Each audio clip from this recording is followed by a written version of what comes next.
Today on Network Africa, the federal government says it's in negotiations for the release of more Chibok girls.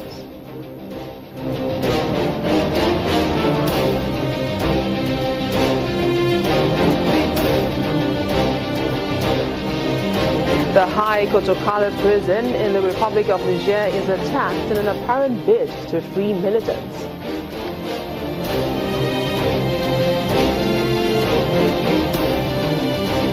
Plus, Senegalese speak up against the country's failing economy. Network Africa begins right now.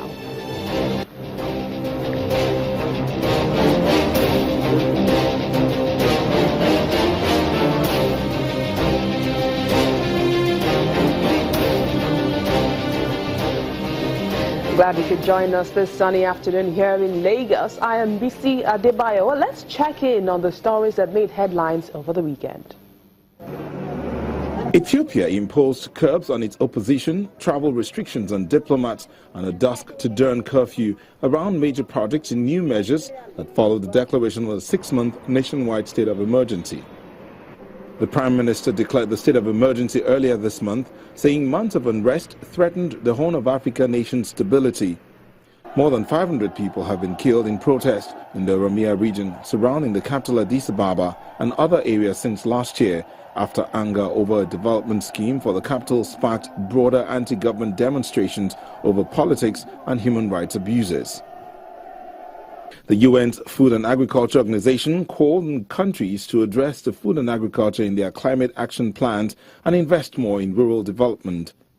According to the Food and Agriculture Organization, to feed a growing population, ensure the well-being of ecosystems and reduce emissions, agriculture and food systems will need to adapt to the adverse effects of climate change and become more resilient, productive and sustainable. Climate change, extreme poverty and hunger must be addressed altogether. And sustainable agriculture is key to doing so.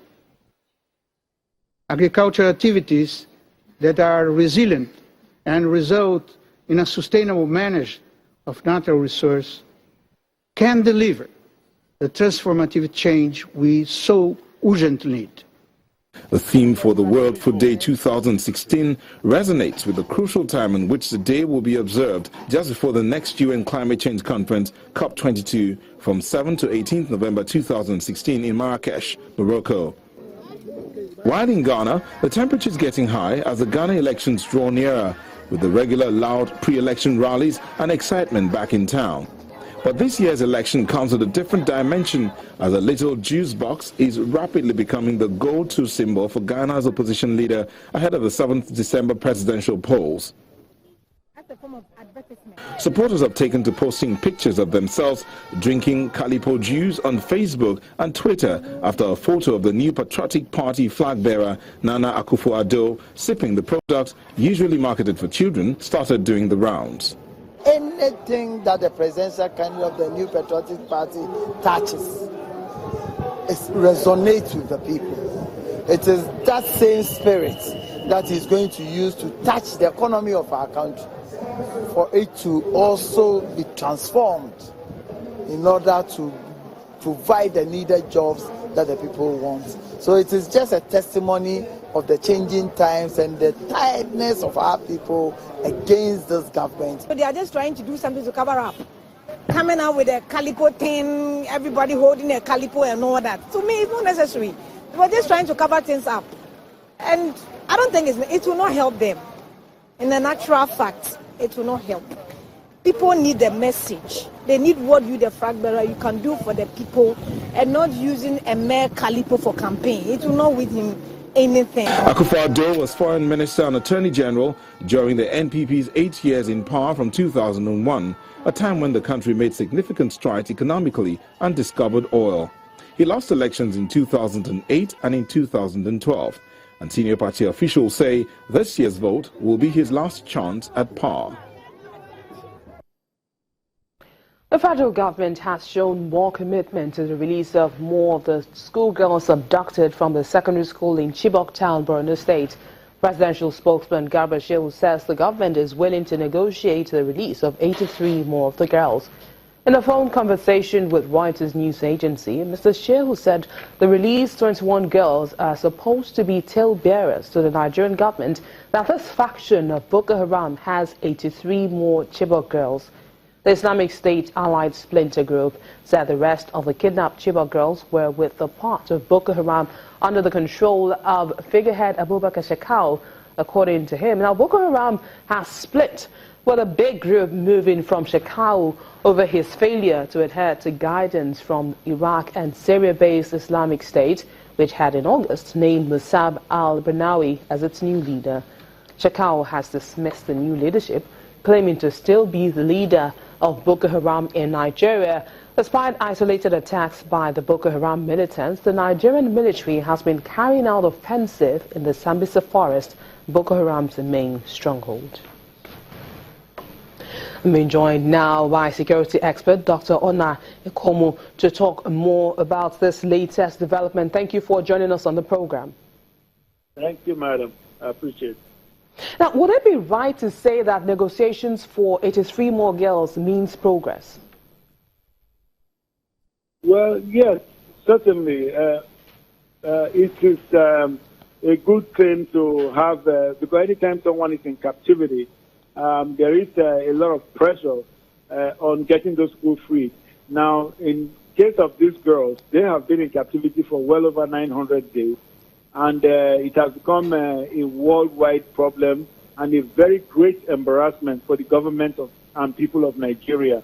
So having to negotiate their release is a very good thing. For example, the whole world cheered last week when the 21 girls were released, and it is a good thing that the government is persisting with the negotiations to see if the rest of the girls can be released. So it's a very good sign, and we hope that these negotiations will come to fruition and we'll have the girls back. Well, Dr. Ekomu, why do you think Boko Haram has now agreed to release the girls despite previous attempts? What did the government do differently this time? Well, I think a combination of factors.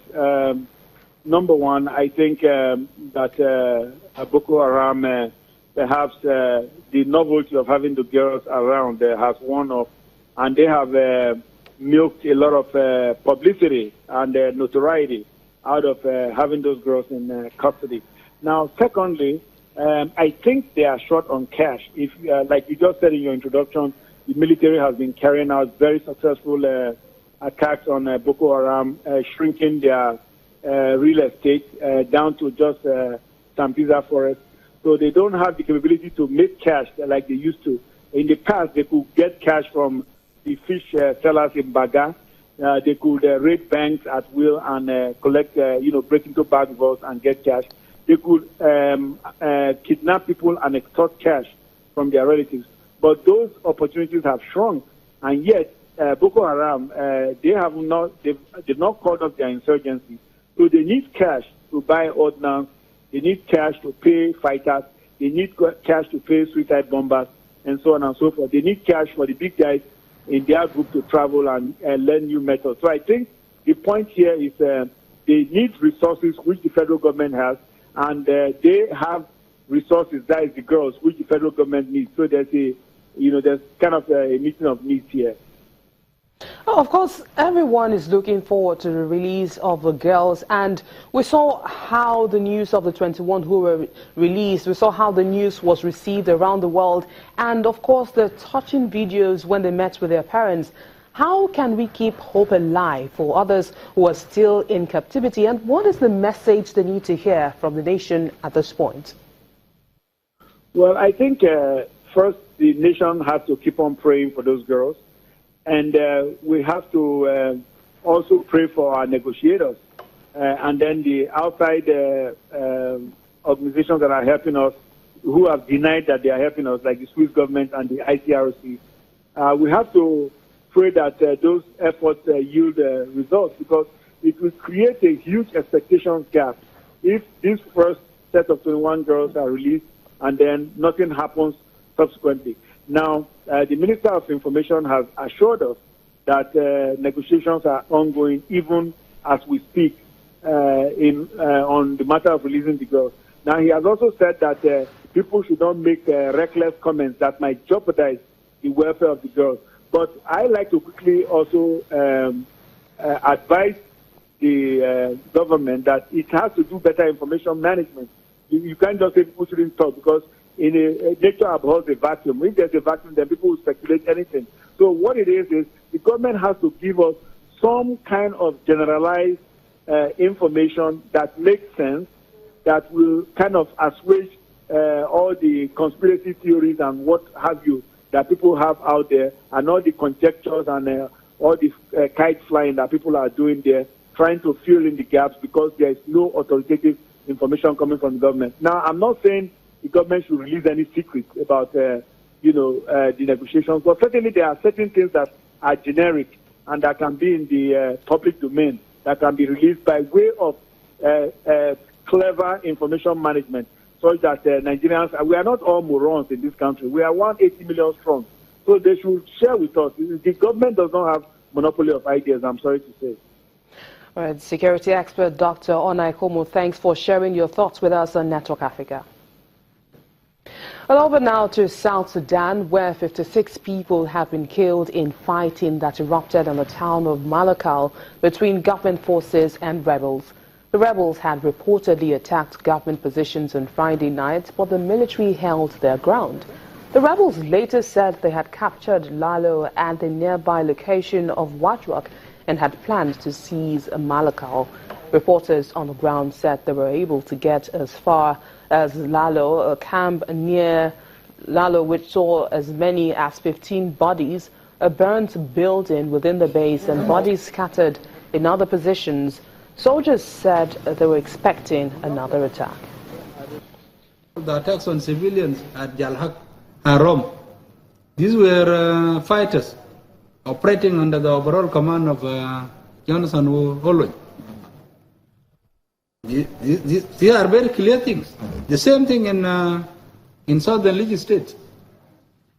The area commanders are known. If we are not able to bring them to justice, the international community will bring Riek Machar to justice.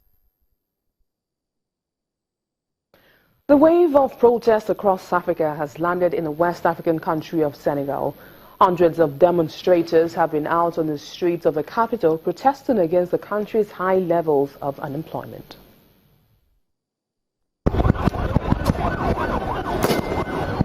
Police in Senegal tear-gassed hundreds of protesters after they had gathered in capital Dakar, angry with the country's unemployment levels and perceived nepotism in the government of President Macky Sall. Chanting liberty in the streets, the protesters said they had been promised 500,000 new jobs that have not materialized, and derided Sall's government for handling lucrative oil contracts to his brother, Aliou Sall, while he was executive of Petro Team Senegal. Aliou Sall announced last Thursday that he was resigning from his position to ease the pressure on his brother. Despite being Africa's most stable and fastest growing democracies, Senegal's average monthly income is less than $100, and around 1 in 8 people are unemployed. In rural areas, unemployment can reach as high as 1 in 3, according to Senegal's 2013 census. Growth of gross domestic product in Senegal in 2015 is estimated to have been 5.1% in 2015 and is predicted to reach 6% in 2016 and 6.5% in 2017. The establishment of a precautionary reserve in 2015 and its continuation in the 2016 budget are examples of results-based management in line with the directives of the West African Economic and Monetary Union relating to public finances. Urban development provides opportunities linked to economic sector diversification, but the inflow of people from the countryside raises the issues of sustainable urban management. Urbanization is constantly increasing in Senegal, where the urban population rose from 38% in 1988 to 45.2% in 2013, due mainly to the exodus from the countryside.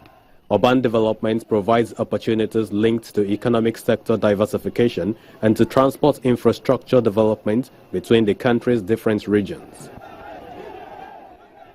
Still ahead on Network Africa, new rules concerning the use of debit cards. Please stay with us.